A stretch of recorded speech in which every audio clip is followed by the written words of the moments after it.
Alright guys, so I want to show you how I compost all of our food waste. This is basically a 1 gallon container that I keep in the freezer, and we just throw all of our food waste in here, and then I come out here where my compost is, make a hole, and I already have some yard waste that I've thrown in here, like weeds and stuff and all kinds of stuff in this area, but they've already broken down.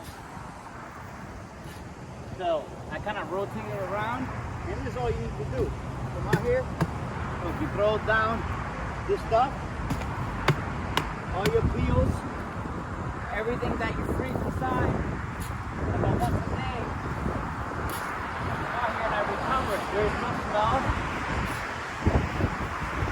Perfect. And that'll break down and it'll make more compost.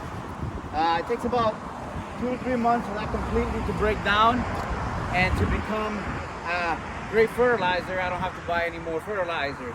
I'm able to recycle everything from the house.